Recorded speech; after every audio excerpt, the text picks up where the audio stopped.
Today we're diving into why buying potted, leafing, flowering, already pretty looking fruit trees from your local home center is a really bad idea. I'll explain why they're more likely to fail, cost more than they're worth, and how you can grow far healthier, far more productive trees at a fraction of the cost in a fraction of the space. We'll even talk about how to do it for free. Before we get into the meat and bones of this video, I think it's really important for you to know 3 things about me. First, I absolutely love fruit. Second, I am really into instant gratification and finding the laziest, fastest way to do basically anything, so efficiency is really important. And third, I am extremely stubborn. Sometimes the best way to get me to do something I don't want to do is to tell me that it's impossible for me to do it. So when we first moved here, a local farmer who I really admire and respect told me that it is impossible to grow fruit in this area. It's too humid, there are too many pests and fungal diseases, and I was just not going to have any success growing fruit. I've spent the last 5 years proving him wrong. To set ourselves up for success, let's take a bad, better, best, and even better look at our options when it comes to planting fruit trees. This is a bare root tree and this is a potted tree. Aside from this tree costing about 3 times more than this one, the only real difference is that someone took this and put it in a cheap pot with some cheap soil and is now trying to sell it to you for 3 times the cost. What? This was a home center potted tree that I purchased and planted correctly, but even planted correctly, this tree died. Why? Several reasons. First of all, this is a pretty big tree. I mean, it's a heck of a lot bigger than this.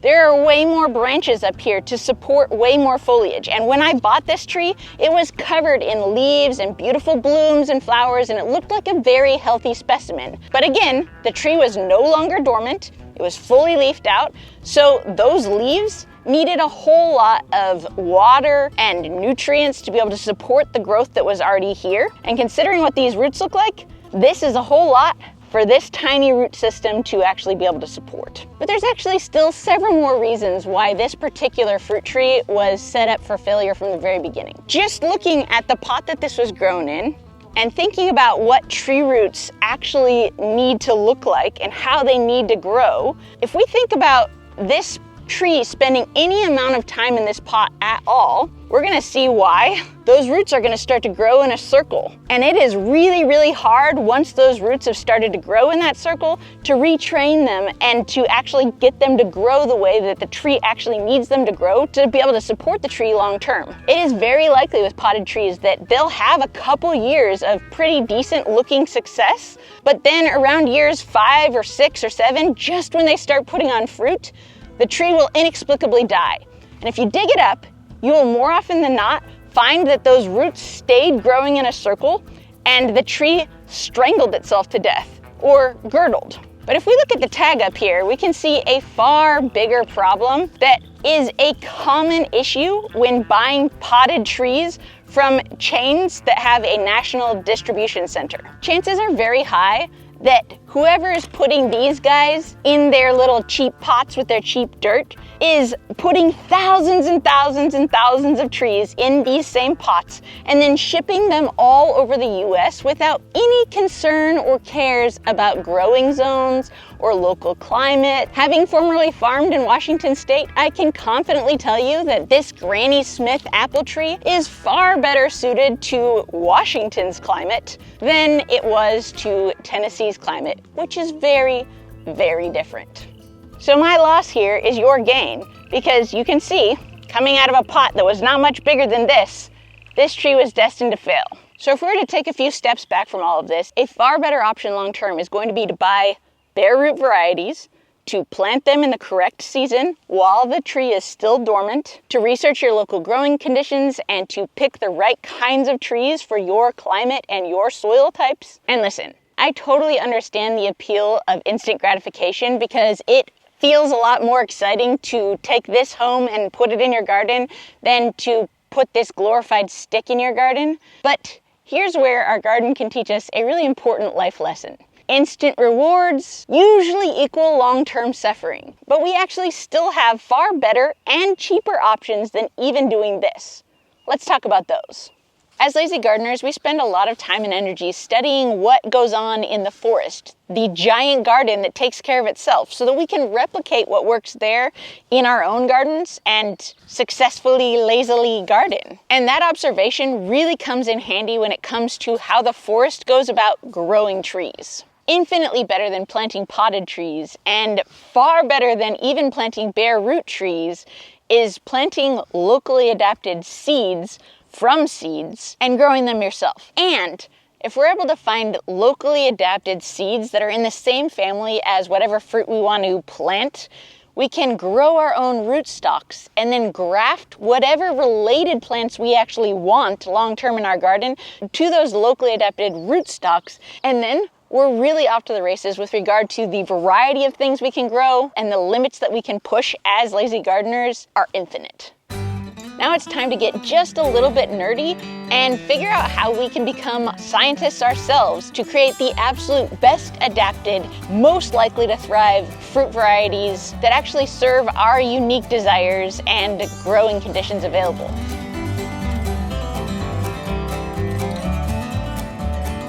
Here in Tennessee, our forests are absolutely littered with these huge, robust Muscadine grape vines. Wow, that's a mouthful. Muscadine grapes themselves are tiny little kind of shrivelly grapes that, yeah, they taste good, but they have tons of seeds and they're not the best grape in the world. But knowing how well these particular grapevines grow in the wild here, why not grow some Muscadine grapevines as our rootstock and then graft some more sensitive yet delicious varieties of grapes to them? Which incidentally is exactly what I've done here. I took some Muscadine grape seeds and spent a year growing a Muscadine rootstock, and then I grafted some delicious seedless green grape varieties onto it. I cannot wait for this to come to fruition. Admittedly, starting with a seed and waiting a couple years does require some patience.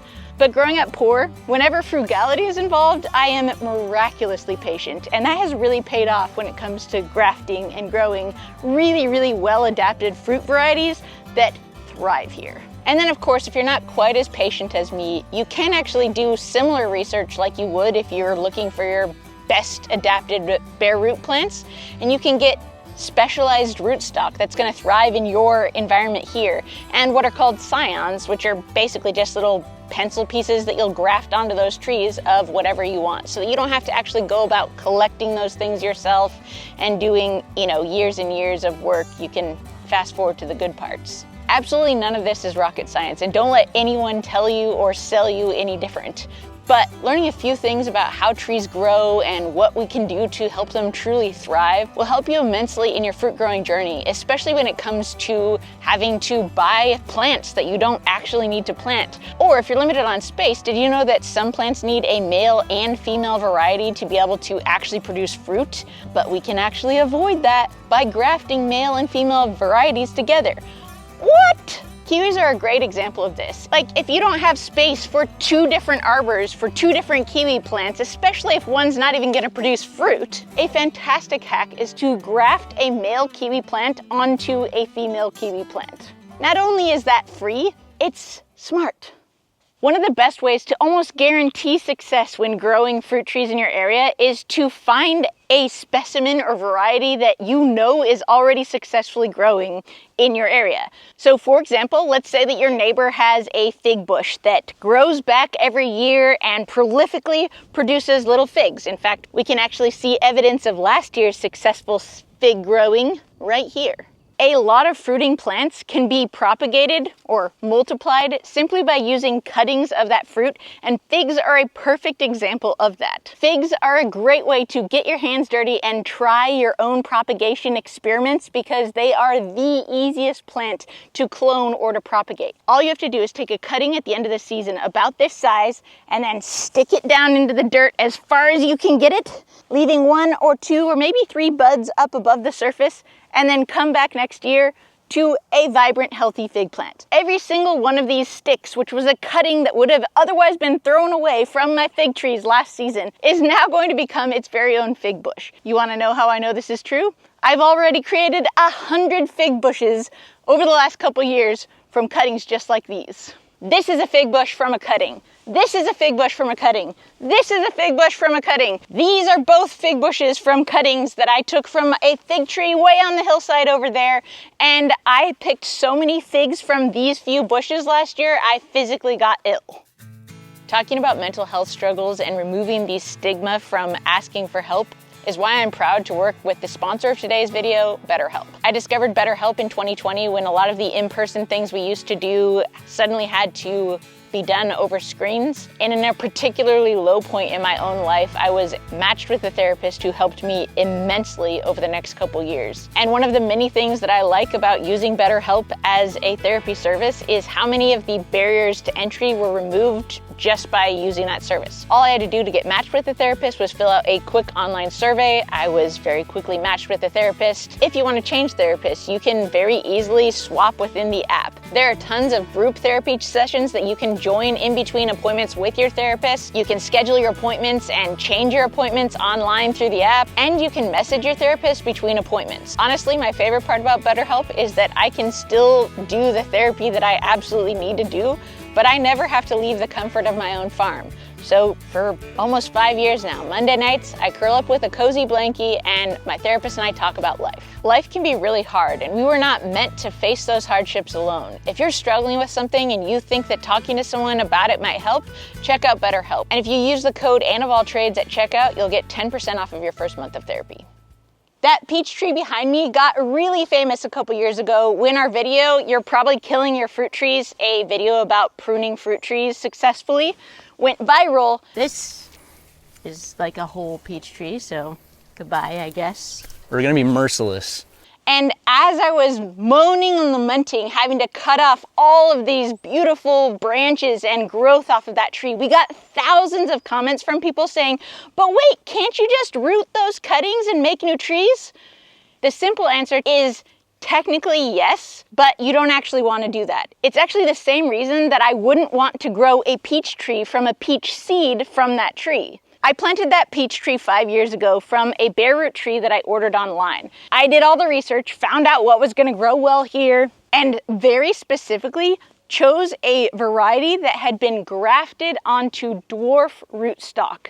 That's a really important piece of this because any cutting that I were to root off of that tree, or any seed that I were to plant from a peach from that tree, would ultimately grow a tree that was not genetically the same as that tree. So it would be a total crapshoot.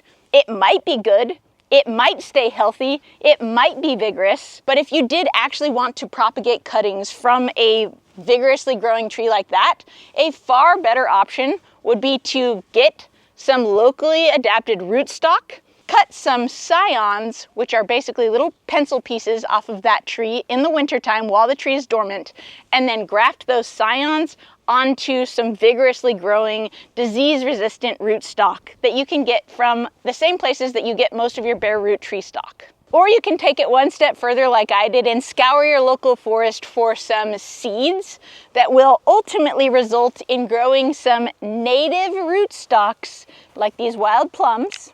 And then in the dormant season, take some cuttings from your very favorite peach tree, like that one over there, and graft these scions onto these plum rootstocks. And in 3 to 5 years, we will have an extremely robust, very well locally adapted tree that will outcompete, outproduce, outlive, and very likely outperform in every single way, even monsters like that frost peach tree over there. Doing things like this definitely takes longer. It requires more patience, but boy howdy is it fun to experiment. And when you're experimenting with stuff that was for free, it doesn't really matter if it fails. For curious minds, I will take you on a very quick high-speed tour of Propagation City. Wild grapevine. Hops, hops, hops. Kiwi, kiwi, kiwi. Strawberries, raspberries, kiwis, oregano, local apple rootstock, more kiwis, some figs. All of these in here are rootstocks and various things, some peach trees, nectarine trees, some more strawberries. I spend a lot of time in the woods foraging for mushrooms, and on one of my mushroom adventures, I found a huge grove of wild blueberry plants. Blueberries are rhizomal plants, which means they grow kind of in a line along a root line. So all I had to do was, next time I went to the forest, was grab my shovel, cut off a little root section, and bring one home. Wild blueberry, wild blueberry, wild blueberry, wild blueberry, wild blueberry. Pawpaw trees are rhizomal trees, just like blueberries and lots of other plants like that. So a couple years ago, I found a pawpaw grove, grabbed a rhizome, planted it here, and you'll see some little baby pawpaws coming up from rhizomes all over the place in the garden. This is a Muscadine grapevine that I grew from a seed that next year will make fantastic grafting opportunities for more delicious grapes. Each one of these is a different variety of grapes growing on locally grown Muscadine rootstock. There are a ton of wild persimmon trees that grow here, and so a couple years ago I just tossed a couple persimmon seeds in the garden and look what happened. Ta-da! The problem with those wild persimmon trees though is that the fruit is really small and full of seeds. And so I decided to get the best of both worlds. Come over here with me. Knowing that persimmon trees thrive here because of all of the wild persimmon trees through our forest, I got a bare root, commercially produced persimmon tree that makes far better fruit. And the real dream here is that I now have a tree to take cuttings from to then graft onto my locally grown from seeds persimmon rootstock. Ta-da! Persimmon factory. Gardeners who are trying to sell you something will try to make grafting fruit trees seem like this big mystical thing that you have to have special tools and knowledge for, but with some basic knowledge about how trees grow and a very limited toolkit, you can create your very own fruit salad trees and grow whatever you want in your yard. How about 3 different varieties of apples on one tree? A peach, nectarine, and apricot tree. Pie cherries, Bing cherries, and Rainier cherries on one tree. This is everything you need to be able to graft your own fruit trees. Pruning shears, a knife, electrical tape, and some grafting paste you can make yourself. I made mine using beeswax, rosin gum, and tallow. Making your tallow and your beeswax, etc. from your own cow and bees is optional.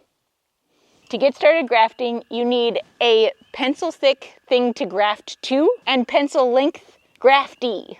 Here I'm going to graft a male kiwi vine onto a female kiwi vine. So I only need one kiwi plant that can self-fertilize itself. First, I'm going to sharpen this. So I'm going to take this. The little green right underneath the brown bark is the cambium layer, and that's the part that we need to touch on both pieces that we're mating together, because if the cambium is touching, that's where cellular growth happens. That will cause our graft to succeed. So I'm going to take the other side of it too, just make a little point. Got a little arrow. Then I'm going to split this just like this. I'm going to insert this at a slight angle, just like that, ensuring that cambium layer is touching on both sides. So we've got 2 points of contact here and down there at the bottom. Now I'm going to take electrical tape. No fancy grafting tape or anything is necessary here because this not only stretches, but it also is black, so it attracts the heat from the sun, which will help the graft to heal faster, better. Get a nice strong bond there. Pull it around.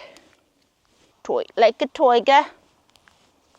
And now I'm just going to use this grafting paste to heal the end of the cut there.